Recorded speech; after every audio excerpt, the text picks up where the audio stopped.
Assalamualaikum warahmatullahi wabarakatuh.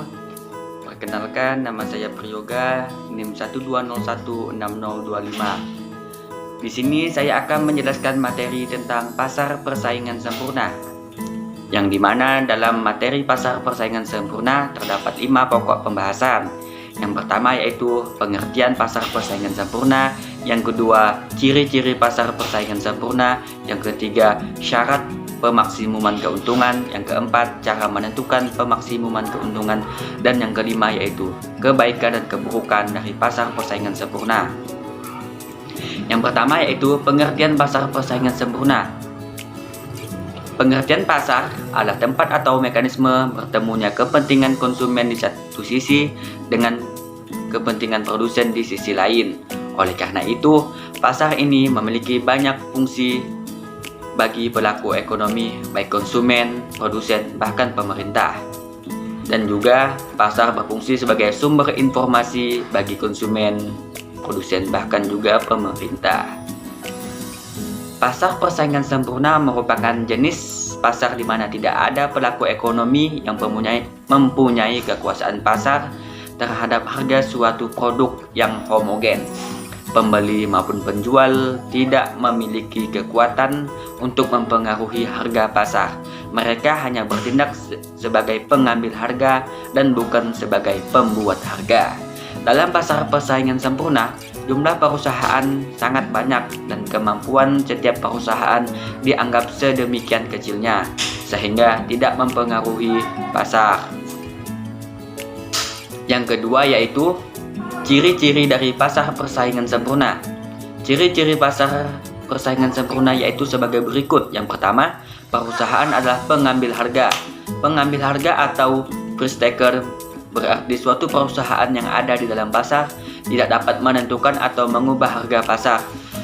Apapun tindakan perusahaan dalam pasar, ia tidak akan menimbulkan perubahan ke atas harga pasar yang berlaku. Harga barang di pasar ditentukan oleh interaksi keseluruhan produsen dan keseluruhan pembeli. Yang kedua yaitu setiap perusahaan mudah keluar atau masuk. Sekiranya perusahaan mengalami kerugian dan ingin meninggalkan industri tersebut, langkah ini dapat dengan mudah dilakukannya. Sebaliknya juga, apabila ada produsen yang ingin melakukan kegiatan di industri tersebut, produsen tersebut dapat dengan mudah melakukan kegiatan yang diinginkannya. Sama sekali tidak ada hambatan-hambatan baik secara legal maupun dalam bentuk lain, baik secara keuangan atau secara kemampuan teknologi. Ketiga, menghasilkan barang serupa. Barang yang dihasilkan berbagai perusahaan tidak mudah untuk dibeda-bedakan. Barang yang dihasilkan sangat sama atau serupa. Tidak terdapat perbedaan-perbedaan yang nyata di antara barang yang dihasilkan oleh perusahaan lainnya. Barang seperti itu dinamakan dengan istilah identikal atau homogeneous. Karena barang-barang tersebut sangat serupa, bahkan para pembeli tidak dapat membedakan mana yang dihasilkan oleh produsen A dan mana yang dihasilkan oleh produsen B. Yang keempat, terdapat banyak perusahaan di pasar. Sifat inilah yang menyebabkan perusahaan tidak mempunyai kekuasaan untuk mengubah harga. Sifat ini meliputi dua aspek, yaitu jumlah perusahaan sangat banyak dan masing-masing perusahaan adalah relatif kecil kalau dibandingkan dengan keseluruhan jumlah perusahaan di dalam pasar. Yang kelima yaitu pembeli mempunyai pengetahuan yang sempurna mengenai pasar. Dalam pasar persaingan sempurna juga dimisalkan bahwa jumlah pembeli adalah sangat banyak. Namun dimisalkan pula bahwa masing-masing pembeli tersebut mempunyai pengetahuan yang sempurna mengenai keadaan di pasar, yaitu mereka mengetahui tingkat harga yang berlaku dan perubahan-perubahan atas harga tersebut. Pembahasan yang ketiga yaitu syarat pemaksimuman keuntungan. Di dalam jangka pendek, pemaksimuman untung oleh suatu perusahaan dapat diterangkan oleh dua cara sebagai berikut. Membandingkan hasil penjualan total dengan biaya total, maka dengan cara pertama ini, keuntungan yang maksimum akan dicapai apabila perbedaan nilai antara hasil penjualan total. Yang kedua, menunjukkan keadaan di mana hasil penjualan marginal sama dengan biaya marginal. Pemaksimuman keuntungan dicapai pada tingkat produksi di mana hasil penjualan marginal sama dengan biaya marginal. Pembahasan yang keempat yaitu cara menentukan keuntungan maksimum. Bagaimana sih cara untuk menentukan keuntungan maksimum? Nah, ini caranya. Untuk menentukan tingkat produksi yang memaksimumkan keuntungan, terdapat dua cara, yaitu sebagai berikut. Yang pertama, hasil penjualan total, biaya total, dan keuntungan. Untuk menentukan keadaan tersebut, yang perlu dilakukan adalah membandingkan hasil penjualan total dan biaya total pada setiap tingkat produksi, dan menentukan tingkat produksi di mana hasil penjualan total melebihi biaya total pada jumlah yang maksimum. Keuntungan yang diperoleh dihitung dengan rumus sebagai berikut. Keuntungan sama dengan hasil penjualan total dikurang biaya produksi total. Cara yang kedua yaitu dihitung berdasarkan rumus berikut. Tambahan untung sama dengan tambahan penjualan total dikurang tambahan biaya.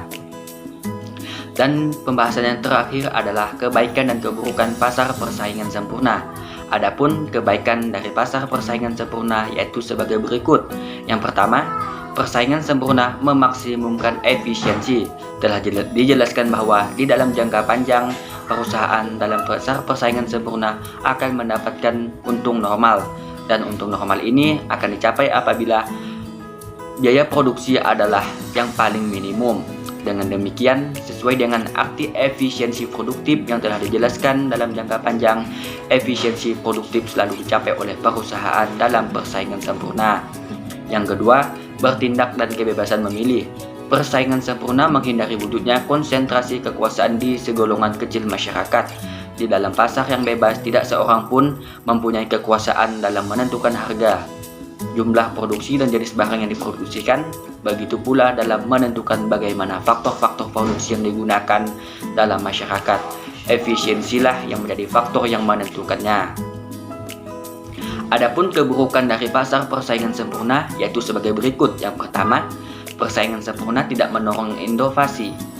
Dalam pasar persaingan sempurna, teknologi dapat dicontoh dengan mudah oleh perusahaan lain. Sebagai akibatnya, suatu perusahaan tidak dapat memperoleh keuntungan yang kekal dari mengembangkan teknologi dan teknik memproduksi yang baru tersebut. Yang kedua, pasar persaingan sempurna ada kalanya menimbulkan biaya sosial. Di dalam menilai efisiensi perusahaan, yang diperhatikan adalah cara perusahaan itu menggunakan sumber-sumber daya.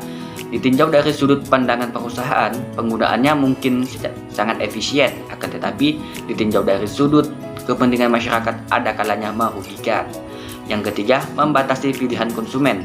Karena barang yang dihasilkan perusahaan-perusahaan adalah 100% sama, konsumen mempunyai pilihan yang terbatas untuk menentukan barang yang akan dikonsumsinya. Yang keempat, biaya dalam pasar persaingan sempurna mungkin lebih tinggi. Yang kelima, distribusi pendapatan tidak selalu rata. Ini berarti distribusi pendapatan menentukan bagaimana bentuk dari penggunaan sumber-sumber daya yang efisien. Kalau distribusi pendapatan tidak merata, maka penggunaan sumber-sumber daya yang dialokasikan secara efisien akan lebih banyak digunakan untuk kepentingan golongan kaya. Mungkin itu saja materi yang dapat saya sampaikan mengenai pasar persaingan sempurna. Kurang lebihnya saya mohon maaf. Saya akhiri, wabillahi taufiq wal hidayah. Wassalamualaikum warahmatullahi wabarakatuh.